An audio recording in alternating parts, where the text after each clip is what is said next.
Chaos Space Marines are one of the most badass looking factions. Personally, they're one of my favorites. However, they can be quite intimidating due to all the trim. Today, I'm going to show you how you can paint an awesome looking traitorous Black Legion. So to begin with, over a matte black base coat, I'm using Eshin Grey. And I'm not doing anything too special with this, I'm just sketching in the light placement. And the way I go about finding the light placements is I get my light and then I just take a picture of the model in different positions, and then from here you can basically just look at where you think the best lighting positions are, and then with that picture you've then got a consistent view of where the light should be. So here's an example of what I used for my current model that I'm painting. I am currently working on a video for this particular thing where I will go into more detail about it, and I do also have a few more different methods of finding light placements, so keep an eye out for that. Next up, I'm just using a layer of Dawnstone Grey and Eshin Grey. With this mixture, you just want to place it inside of the previous layer of paint.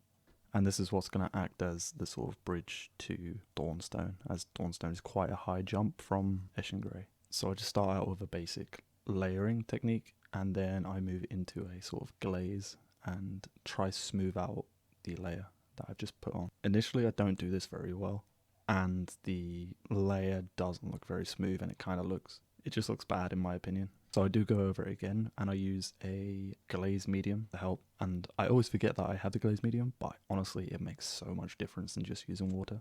It makes glazing 10 times easier, I'm telling you. So if you do want to learn how to glaze, then honestly this product is amazing. It's Vallejo Glaze Medium, and all I do is just put a drop of that in and you're good to go pretty much.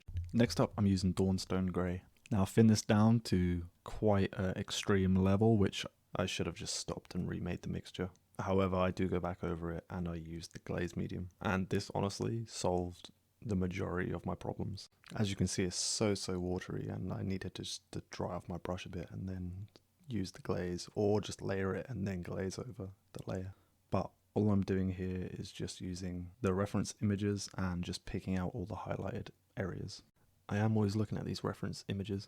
I've painted multiple models before where I've just stuck a highlight where I figured that might look okay. I do it and then it just looks completely off just because the light doesn't work that way. So I always try and just stick to the reference pictures. For the final highlight, all I'm using is a 50-50 mixture of Dawnstone Grey and Ulf-1 Grey. As previously mentioned, all I do is just go within the previous layers, and I am sort of trying to establish the layer first by just doing a regular layer, and then I am doing a glaze over the top. And this is going to be the brightest highlight that I'm going to be using. I'm not actually using any shades or any contrasts to do any of the recesses. For the final highlights, I'm just going to be using Dawnstone Grey, and I'm just going to be doing all the edge highlights and adding some inner highlights to the armor panels. I'm not actually the biggest fan of doing armor panel highlights. I just think it looks a bit weird, but I do a couple on the shoulders and legs. My favorite style is definitely doing volumetric, but I like edge highlighting the things that actually have edges, not the inner armor panels which aren't edges. Right, so to do this, all you want to do is obviously water down the paint a little bit and then get a nice brush with a fine tip. And then for the majority of the edges, you can use the side of the brush just to get that nice fine highlight.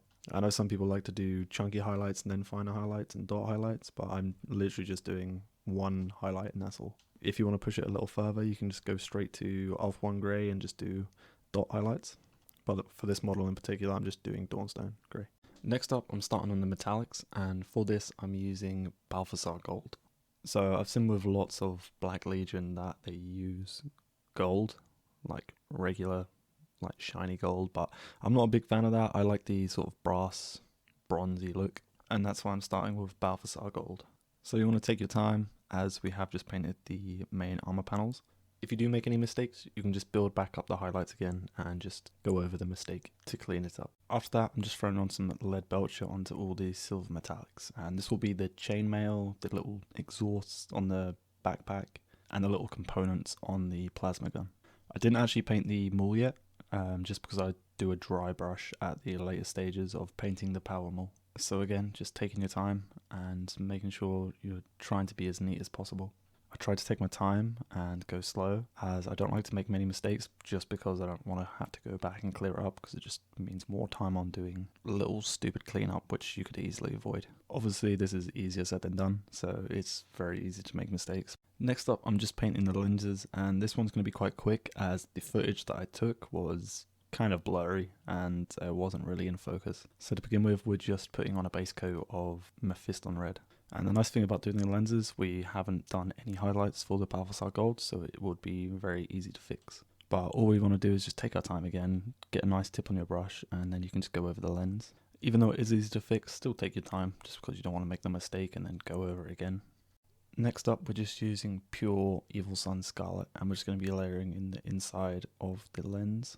So next up is adding a glaze of Mephiston red around the lens, and this is what's going to give the glow effect on the lenses, and this is what's going to give it a really cool menacing look. Then we make a mix of 50-50 Evil Sun Scarlet and Ice Yellow, and with this we're just going to be layering in the middle of the lens itself. For the final steps of this, we just want to do a dot of Ice Yellow, and then once it's dry we want to use a glaze of fluorescent red. And you want to do this twice so you can get a nice glow.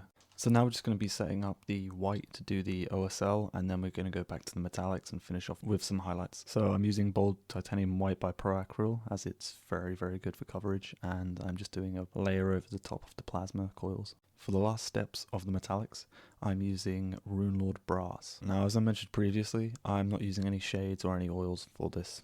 I'm just picking out all of the brightest areas, or what the areas I think are going to be bright, referring back to the reference pictures. And all I'm doing is doing some volumetric highlights and some edge highlights around the trim. Again, I'm just taking my time, trying not to go over any of the other parts that we've painted so far. When painting metallics, I like to use a specific brush, and I also have a separate water pot. This is just to separate the regular paint brushes so you don't get any of that metallic-y, sparkly look on the panels or on any of the cloth that you paint, that sort of thing.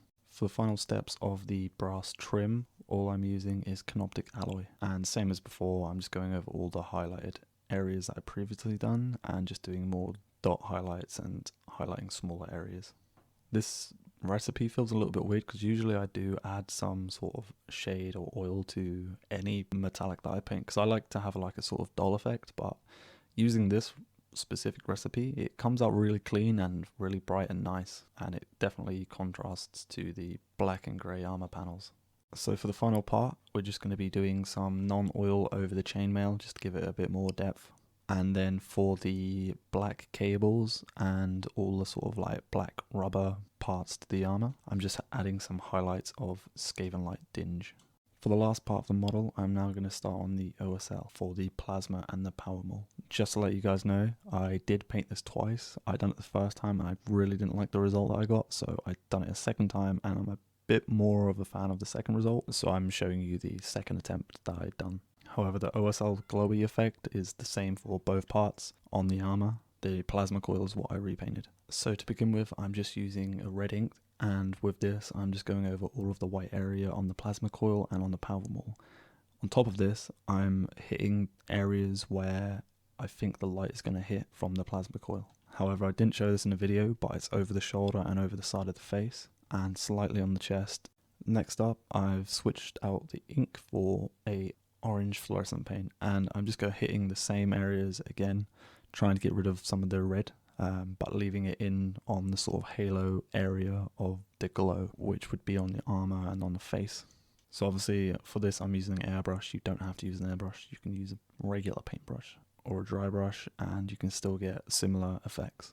So as previously mentioned, I did start again with the plasma coil, and I actually got some airbrush cleaner and just scraped off all the paint on the plasma coils, then just whacked over a white primer with white Bold Titanium over the top of that, and now I'm starting with some orange fluorescent paint again.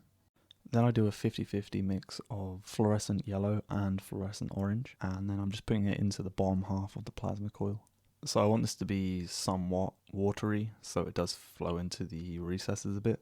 If you wanted to make it slightly brighter, you could add a white layer beforehand and then whack over some orange and yellow over the top to make a nice bright contrast. Next up, I'm using fluorescent yellow with a tiny drop of orange fluorescent paint, and I'm using this quite watered down so it will easily flow into the bottom part of the plasma coil. Again, if you wanted to make it brighter, you could add a white layer in beforehand and then just whack some of the yellow and orange mixture over the top of that. For the final part of the plasma coil, I'm using some whole red, and I've just got a dry brush and I'm just putting it a little bit over the top of the plasma coil to give it a bit more of a higher contrast. And for the final part of the miniature, all I'm doing here is getting some lead belcher, dry brush, and just dry brushing the power maul. In hindsight, I didn't really do too much with the power maul, and I wish I'd done a bit more of the OSL around that, but I'm pretty happy with the result anyway. If you want to know how I've done the jets on the back, I have a specific video for this, which I will link. I just want to say thank you to everyone that has watched the video this far. If you like the video, then please give it a thumbs up. And if you enjoyed my content, then hit that subscribe button. If there's any further videos that you want to see, then please just leave it down in the comment section. Here's a few more of my videos that you might enjoy. Thanks for watching, and I'll see you in the next one.